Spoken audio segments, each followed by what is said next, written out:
My MIL told me I wasn't welcome at my daughter's birthday. You didn't pay for anything. You don't count.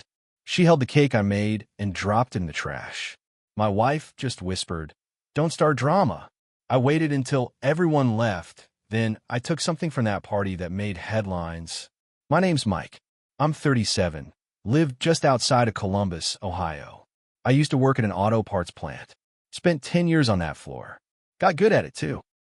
Wasn't fancy work, but it paid the bills. Fed my family. Gave us a decent life. Until they shut half the place down and I was out. Just like that. I tried to bounce back. I really did. I applied everywhere. Warehouses, retail, construction. No one was hiring someone like me. Not without certs or connections.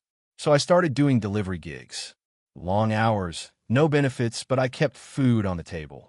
Meanwhile, my wife Heather kept working at the dentist's office. She was pulling long hours, too. We were holding it together. Barely. Then Ellie's birthday came up. Our daughter was turning 6. And after the year we had, I wanted to do something special. Not expensive, just thoughtful. She loves baking shows. We used to watch them together when I got home late at night, her curled up next to me on the couch. So I got this idea. I'd bake her a cake. From scratch. I don't mean some box mix. I went all in. Found a design online. Her favorite character from this cartoon, she watches nonstop, and I practiced. For weeks. I watched videos, learned how to make the right frosting, practiced piping with sandwich bags. The night before her birthday, I stayed up until 3 a.m. finishing it. My hand was shaking. I had to redo one side twice. But when it was done, I just sat there and stared at it. It wasn't perfect, but it was hers, and it was made with love. That morning, I drove it carefully over to Heather's mom's house. That's where the party was. Heather had planned it with her mom. I wasn't asked for input. Wasn't told much, really. But I figured, no big deal. The cake would speak for itself. I parked outside and walked up the driveway with a cake box. Darlene, my mother-in-law, was standing by the gate, fake smiling like she always does. She took one look at the box and rolled her eyes. "Seriously," she said. "It's Ellie's cake," I said, smiling. "Made it myself." That's when she said it. Cold. No expression. "You didn't pay for anything else. You don't count." I laughed at first, thinking it was a weird joke. Then she reached out, took the cake box from my hands, opened it, glanced inside, and just walked straight over to the trash bin. Dropped it in like it was nothing. I stood there, stunned. I couldn't move. She turned back and smirked. "There's already a real cake inside. From Kroger. We don't need your attempt." I opened my mouth, but nothing came out. I just stood there in the middle of that sunny backyard, watching people set up chairs and streamers like it was just another Saturday. Heather walked over. I thought she'd say something. Defend me. Tell Mom off. But all she did was glance at the trash can, then back at me. She whispered, "Please, don't start drama today." My ears started ringing. I felt dizzy, like the whole world had just tilted sideways. "I made that for Ellie," I said. "She doesn't know," Heather replied, brushing past me. "Just let it go." So I let it go. I sat in the corner, by the fence, while the party went on. Balloons, party favors, noise. Ellie looked happy for a bit, but I noticed she kept scanning the crowd, looking confused. She didn't see the cake I promised. The one she helped me pick colors for. The one she wanted to help decorate. She asked Heather where it was. I saw them talking. Heather pointed to the store-bought cake. Ellie didn't say anything, but her face changed. That moment burned a hole in me. I stayed through the whole thing. Helped clean up. Darlene didn't even look at me. Heather kept her distance. No one thanked me for coming. I waited until it got dark. Waited until the cars started pulling out.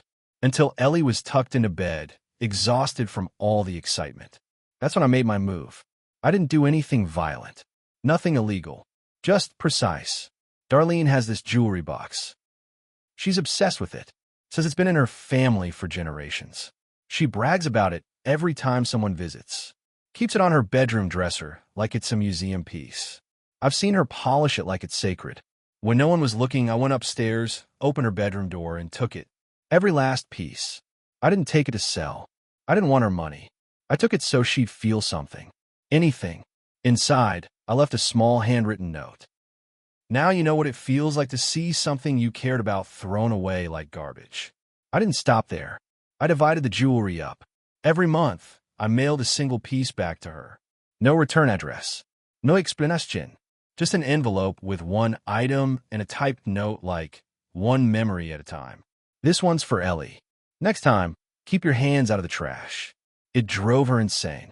She called Heather crying, claimed someone robbed her, changed her story 3 times. Filed a report. The police asked questions, but there was no forced entry. Nothing else was missing. She started unraveling. Told everyone at church. Some believed her. Some didn't. People started whispering.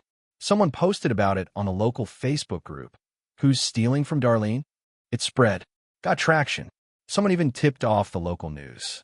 By the 6th month, she was hiding in her house, refusing to go out. And meanwhile, I had one last thing to do. I had saved the cake. Took it out of the trash before it got ruined. Stored it in my buddy's fridge. The next weekend, I picked Ellie up and we had a little picnic in the park. Just the 2 of us. I pulled the cake out of the cooler and set it in front of her. Her eyes lit up. You made it. Of course I did, I said. She took a bite and smiled bigger than I'd seen her smile all month. Daddy, this cake tastes like love. After that day in the park, something in me changed. Ellie's smile gave me strength. It reminded me why I kept going, even when things got ugly, but also made something colder grow inside me. I started to see things clearer, especially my marriage. Heather didn't even ask where I was that weekend. Didn't text. Didn't call. When I dropped Ellie off Sunday night, she barely looked at me. Just took Ellie's bag and said, thanks. I wanted to tell her. I wanted to scream. You watched your mother throw away the cake I made for our daughter and said nothing. You stood by. But I didn't say anything. I waited. A week later, I got a message from a friend of mine, someone who still worked with Heather's cousin. It was a screenshot from Heather's Facebook, a private post, visible only to close friends. It said, some people just don't understand what it means to be a provider. Thank God for Mom. Don't know what I'd do without her. She had commented under it. He showed up with a lopsided cake and a pity face. Honestly embarrassing.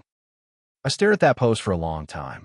Heather hadn't said one kind word to me since the party, but she had time to post that, to make me out like some loser playing Baker. That night, I sat in my car for hours. I started wondering how much more she'd hidden from me. So I did something I hadn't done in years. I checked the phone records. The joint plan we still shared. There were patterns. Regular late-night calls to the same number. Week after week. Always when I was out doing deliveries. It belonged to a guy named Brad. Her old friend from high school. I remembered him. He was at our wedding. Shook my hand and called me lucky. Heather always said he was just a buddy, but I had a feeling. I started digging. Checked her Venmo history. Found little payments labeled coffee, lunch, for gas. She was helping him out. Quietly. While I was burning through my breaks doing DoorDash. The worst part? Ellie once mentioned Uncle Brad. I thought it was just a joke. Now I wasn't so sure. That's when my plan shifted. I wasn't just going to make Darlene feel loss. I was going to make Heather confront everything she'd ignored, everything she'd allowed. So I started collecting proof. Messages, screenshots, bank transfers. I kept it all in a folder labeled Truth. Then I booked a session with a family mediator. I invited Heather under the pretense of talking about Ellie's school transfer. She showed up, cold and detached. But when the mediator brought up communication issues and emotional distance, I opened the folder. I slid it across the table. Said nothing. She flipped through it. First page was the birthday post. Second was the phone log. Third, photos of her and Brad at a bar, smiling too close for just friends. She didn't cry. She didn't get angry. She just stared at it and whispered, I never thought you'd look. The mediator looked stunned. I just said, I looked because I had to. Because no one else ever looked out for me. Heather didn't deny any of it. Not one part. She said she felt trapped. That I had become a burden. That Darlene stepped up when I couldn't. I just nodded. Then I dropped the real bomb. I'd already spoken to a lawyer. I wasn't just filing for separation. I was asking for full custody. Not out of spite, but because I had receipts. Heather let her mother verbally abuse me in front of Ellie. She let that same woman throw away a birthday cake her granddaughter had helped design. And she never once defended her own child's father. I had screenshots, witnesses, even photos of Ellie's sad face at the party standing beside that store-bought slab of sugar while the cake I made sat in a dumpster. Heather's hands were shaking. She knew I wasn't bluffing, but I wasn't done yet. I had mailed the final piece of jewelry back to Darlene a week before. This time, I added a note. You threw away love, so I sent yours back, piece by piece. But love doesn't come back the same. Darlene tried to report me. She even marched into the sheriff's office with the whole jewelry box and my final note. But the box had no fingerprints, just gloves. And legally, every piece had been returned. No crime committed. She got laughed out of the station. The fallout started to show. Heather's friends pulled away. Her cousin stopped inviting her to family things. Darlene became a neighborhood joke. Her church group, lovingly, told her maybe it was time to step away from organizing events. And me? I waited, because the final move wasn't done yet. Heather moved back into her mom's house with Ellie temporarily. Said she needed space. So I filed a motion. Quietly, strategically, for sole custody. And I had more cards to play. I didn't expect the custody battle to move fast. Courts are slow, and they rarely side with the father. Especially when the mother has a job, a stable home, and no obvious red flags. But I had something stronger than just claims. I had evidence. I wasn't just fighting to take Ellie away from Heather. I was fighting to get her away from Darlene. That house wasn't safe. Not emotionally, not for a child learning what love and respect are supposed to look like. I brought everything to my lawyer. The birthday video where Ellie asks about the missing cake. Photos of Darlene tossing it out. Messages from Heather mocking me. The mediator's notes from our meeting. Then came the most important piece. My friend, Rachel, whose daughter also went to Ellie's daycare, came forward. She was at the party. She'd seen the whole thing. And she had recorded parts of it on her phone, including Darlene making the "you don't count" comment and dumping the cake in the trash. It wasn't for drama. She just liked filming moments at events for her Instagram. Now it became my silver bullet. My lawyer called it a character witness bombshell. We filed the motion, along with an emergency request for temporary custody based on emotional abuse and instability in the household. When the judge reviewed the motion and saw the video, he ordered an in-home evaluation. The evaluator visited Heather's place a week later. Heather wasn't prepared. She thought she'd have time to clean up the narrative. But the truth is, Darlene didn't make it easy. She was still angry, paranoid. She told the evaluator that some men are too weak to deserve fatherhood. Said it right in front of Ellie. When the evaluator asked Ellie if she liked living there, she said, "I miss Daddy's hugs. Mommy's house is loud." Then the evaluator asked if anyone yelled. "Grandma always yells at Daddy," she said. And she threw away the cake. That was enough to shift the case. Fast. Heather tried to scramble. Filed a counter motion, begged the court to consider financial stability over emotional differences. But her whole case leaned on Darlene's support. And Darlene, she imploded. Started accusing the daycare staff of turning Ellie against her. Claimed I brainwashed my daughter. Called my lawyer's office 5 times in one day, leaving messages like, "You people don't know who you're messing with." Heather's case started falling apart. Then came the twist I didn't see coming. One of Heather's coworkers, who I'll call Sarah, reached out to me anonymously. She said she'd overheard Heather and Brad talking at work, that they were planning to move in together once custody was settled. She sent me a screenshot of Heather's email. She had already requested a schedule change for after transitioning Ellie into our new household. That was it, the final straw. Heather wasn't just trying to win custody. She was already planning to erase me, to replace me, to hand my daughter off to the man she lied about for years. I showed that to my lawyer. We included it in our next filing. At the next hearing, my lawyer made it clear, this wasn't about money. This was about respect, emotional safety, and the toxic environment Heather allowed. Then we played the video. The courtroom went silent.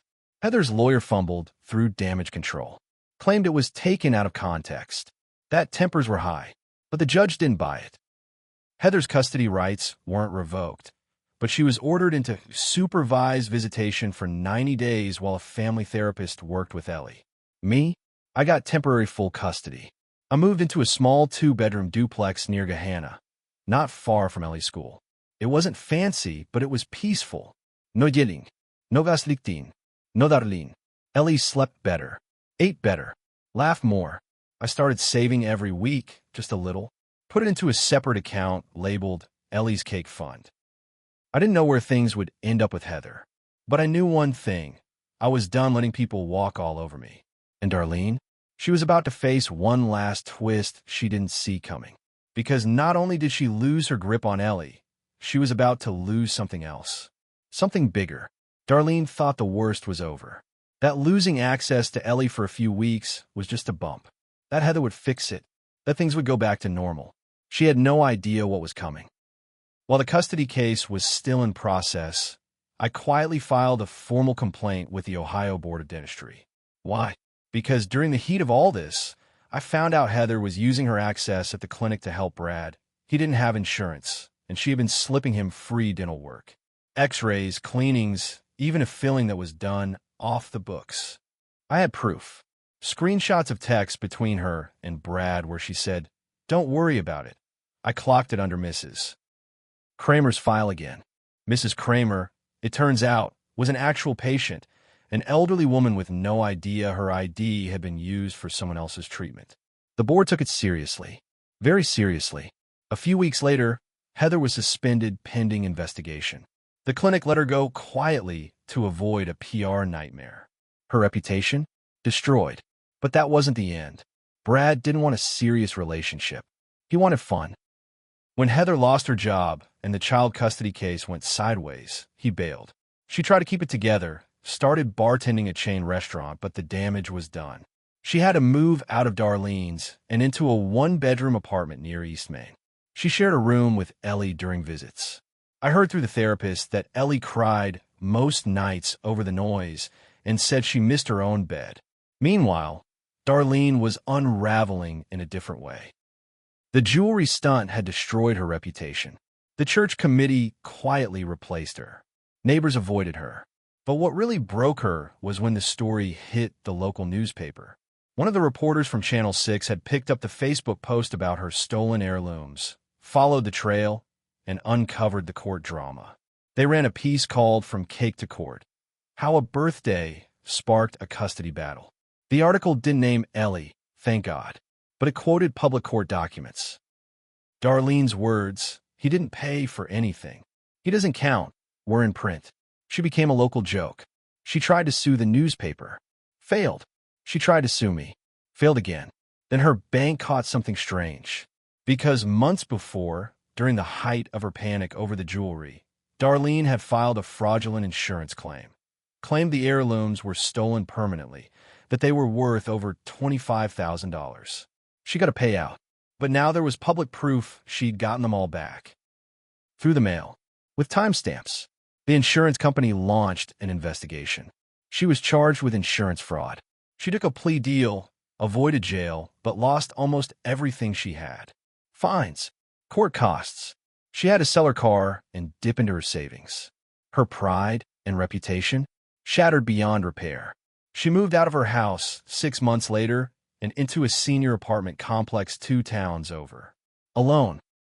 As for Heather, the family therapist eventually testified that Ellie was thriving in my home and regressing during visits to her mom's place. The court ruled in my favor. Full legal and physical custody. Heather was granted visitation twice a month, supervised with mandatory counseling. She never apologized.